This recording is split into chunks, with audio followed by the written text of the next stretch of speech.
My name's Julie Webster. I'm the co-founder and volunteer coordinator for Greater Maryhill Food Bank in Burlornock Action Against Hunger. So this is the quantity of food that will probably go out in one distribution session of 2 hours. That will feed roughly between 60 and 65 families.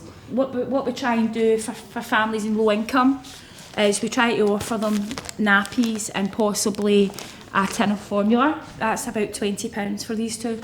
So what we hope is that if we provide these, it gives more money for electricity for lighting and heat, and also money for fresh provision as well.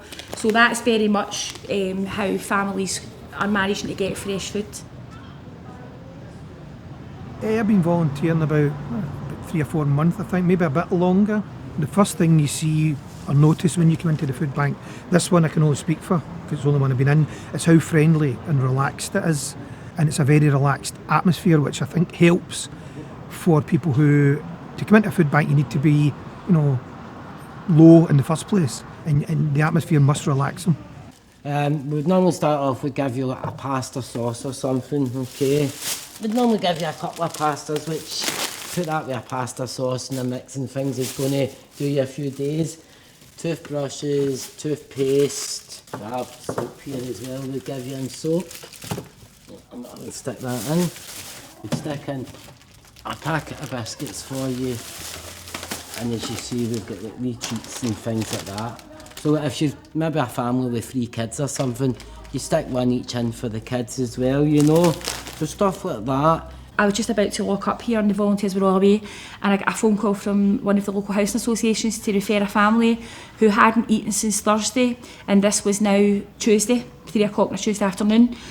And I brought them in, and while I was trying to explain to the daughter, who was very malnutritioned looking, very thin girl, her mum was over here, and at first she was picking up the tins and she was looking at them, and at first I thought she was looking for a brand of beans, and I turned away for a split second, and by the time I turned back round again, I realised that she'd actually opened the ring pool and she was eating the beans with her fingers. Now that for me, in 21st century Scotland, is the worst thing I have ever seen. That could be my mother. It could be my grandmother, and I'm horrified to think that someone has to be in that position. I just came up and put my hand on her shoulder and I said, "Momo, get your hands washed." She was very, very frail and poor health. Took her in, she got her hands washed, and I gave her a spoon, and I played it down as much as I could, because that must have been a really hard thing to do, and I really couldn't imagine how I would feel if that was my mum sitting there.